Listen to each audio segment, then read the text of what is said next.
C'est ridicule. Messieurs. Adressez-vous. À vous, hein. Mais c'est lui qui a lu. Comment faire appeler? C'est un mensonge de mauvais goût diabolique. C'est une tromperie. Ça ne doit pas être la justice. On proclame des mensonges. Le papa de l'enfant est ici.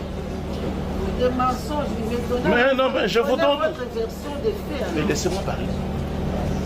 La version, la voilà. Celui-ci, c'est mon frère.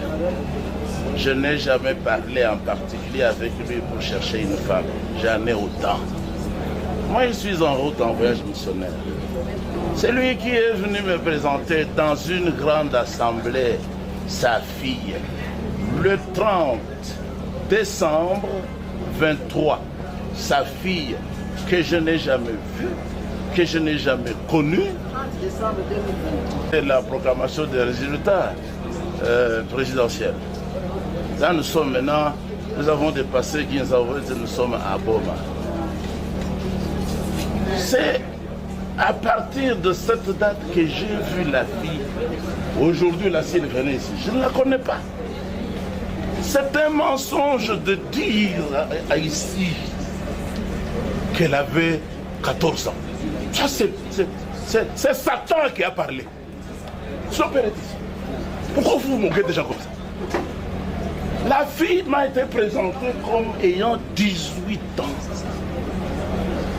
Celui-ci, il a répété.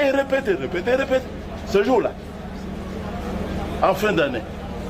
Mais ici, on dit qu'elle avait 14 ans. Mais pourquoi vous faites des choses comme ça? Pour la prendre en mariage, il m'a supplié. Qu'elle a un bon caractère. Ne regardez pas la taille. Elle est âgée. Chez nous, dans le Bas-Congo, nous avons des gens de petite taille. Vous voyez comment il parle pour moi? Bon, selon vous, la fille avait quel âge? Mais c'est lui qui m'a dit que... Selon vous. Oh! Il va aussi se défendre. Moi, je ne suis pas le directeur de l'école pour dire tu as quel âge. C'est son père qui a dit devant tout le monde, pas seulement moi. C'était dans l'assemblée. Elle a 18 ans, elle est âgée, elle est majeure. Et la fille par son père, mais qu'est-ce qui s'était passé après? Et le papa vous a proposé de prendre sa fille en mariage. Ouais. Bon, quelle a été votre réaction? Vous avez accepté? Mais oui. Et après,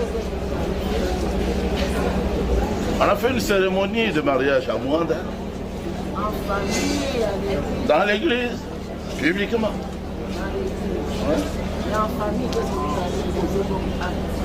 Non, j'avais promis à lui que quand nous serons de retour, il me dira ce que je dois donner, si il va fixer un tel montant ou un tel autre. Donc vous avez dit sans toutefois donner quelque chose, vous posez un acte à la famille. Ce que j'ai donné à lui, c'est la vie, la parole de Dieu. C'est ça qui l'a poussé à agir. Je lui ai donné plus qu'elle a agi. Présente dans la salle, vous ne la reconnaissez pas. D'accord. Le tribunal demande ensuite au prévenu s'il aurait reçu au préalable le consentement de la victime. Le prévenu Kassam Makana Kassongo soutient que la fille aurait consenti en acceptant la célébration du mariage. Que cette fille avait donné son consentement. La fille avait parlé avec vous par rapport au mariage. Je n'ai jamais parlé avec elle en particulier, ni avant, en tout cas, ni après. Parce que je l'ai connue en cours de route. Maintenant, quand on revenait, c'est alors qu'on pouvait s'asseoir et parler. Je n'ai jamais... Son consentement, oui. Oui, d'abord chez eux, ensuite dans l'assemblée. Voilà. Elle était tout à fait d'accord. Et puis elle a dit, je crois au parquet ou quelque chose comme ça. Pourquoi vous dites rester mariage forcé? Moi-même j'ai accepté mon mari. C'est moi. Elle devait être là. Moi-même j'ai accepté mon mari. C'est une fille intelligente. Elle est majeure. Vous n'étiez pas pour ces mariages-là, mais il y a quelqu'un qui vous a supplié. C'est important.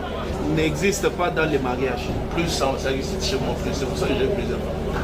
Mais comment vous aviez accepté de prendre une personne en mariage, une personne avec laquelle vous n'avez jamais parlé, vous ne la connaissez pas, mais parce qu'on vous a supplié par son père, vous acceptez de la prendre en mariage? Non. Quand est-ce qu'Adam avait connu Ève? Quand? Répondez à la question. C'est la réponse. Nous sommes en train de chercher des preuves. Maintenant, l'amour était à... J'appelais petit à petit, l'amour allait naître. Il fallait que l'affection naisse. Je suis psychologue. C'est comme ça. Alors, vous précisez au tribunal que vous n'avez jamais eu en tête de vous marier chez lui Jamais. Et que c'est lui qui vous a supplié. Tout à fait vrai.